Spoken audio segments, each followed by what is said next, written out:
Hi everyone, I'm Werner and I'm the CEO and co-founder of Vitls. With Vitls we're going to save lives. So imagine a hospital where data flows seamlessly, where physicians and nurses can pick out whatever they need to know about a patient whenever they want to. Data that can help them predict the future of that patient. We founded the company because my eldest son suffered from febrile seizures when he was younger. So those are brought on by high temperature. And because we couldn't find anything to monitor NJ's temperature when he was sick and alert us if it was rising, we decided to build something to help do that. So if you're one of the few, if you've never been woken up by a nurse who wanted to measure or check your vital signs during your hospital stay. It's been proven in studies that sleep is an integral part of the healing process for hospital patients. The average nurse manages up to 8 patients in a general ward setting, each patient taking up to 15 minutes of her time during her rounds.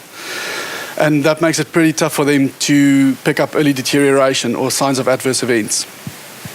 And lack of access for physicians to continuous vital sign data and vital sign trends delays recognition of deterioration or early detection of deterioration.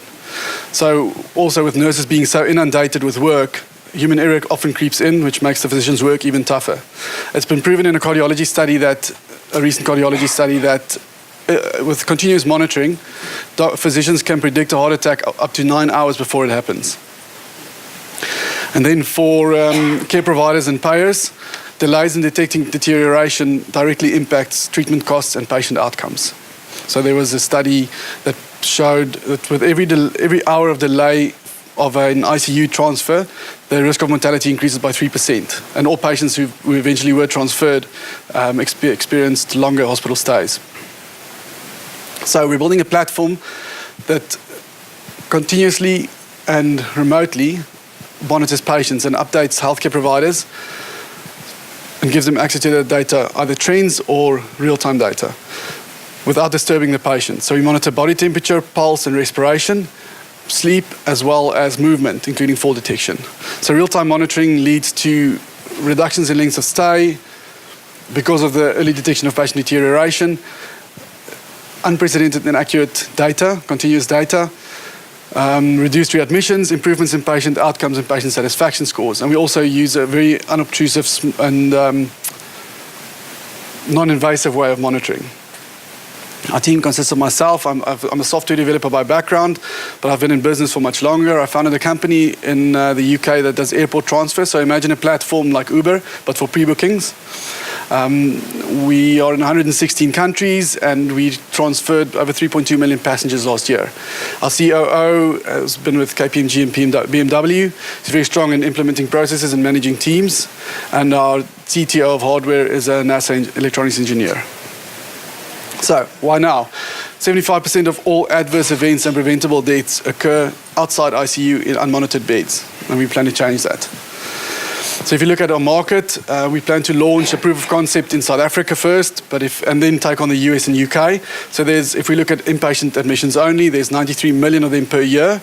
South Africa alone consists of almost 15% of that at 13 million. And we've been in discussions with 3 of the private hospital groups there. If we get one of them, 60% of their admissions is 310,000 per year on an annual basis. So our device is a disposable body-worn device that monitors a patient continuously for the whole hospital stay. We transmit that data via a base station to the cloud, where our analytics take over, and then we provide the nurses at this station with data continuously. So when an alert occurs or an adverse event occurs, or we detect an increase in temperature or heart rate, whatever, we alert them immediately and they can act.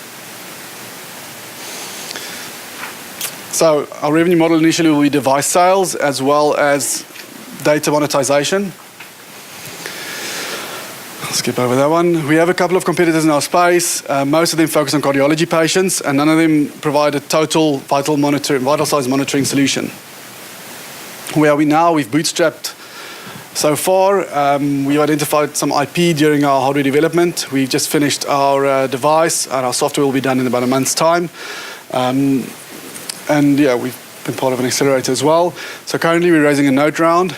We're almost halfway there with that. And we've set up trials. We've been invited to do a pilot at an oncology unit as well. And We're going to do our CE mark, starting our CE marking soon. So we're raising $500,000 for a 12-month runway. The use of our funds would be product commercialization, trials, safety and efficacy, as well as our CE mark and marketing, customer acquisition, and CapEx and OpEx. Thanks. Thank you very much, Werner.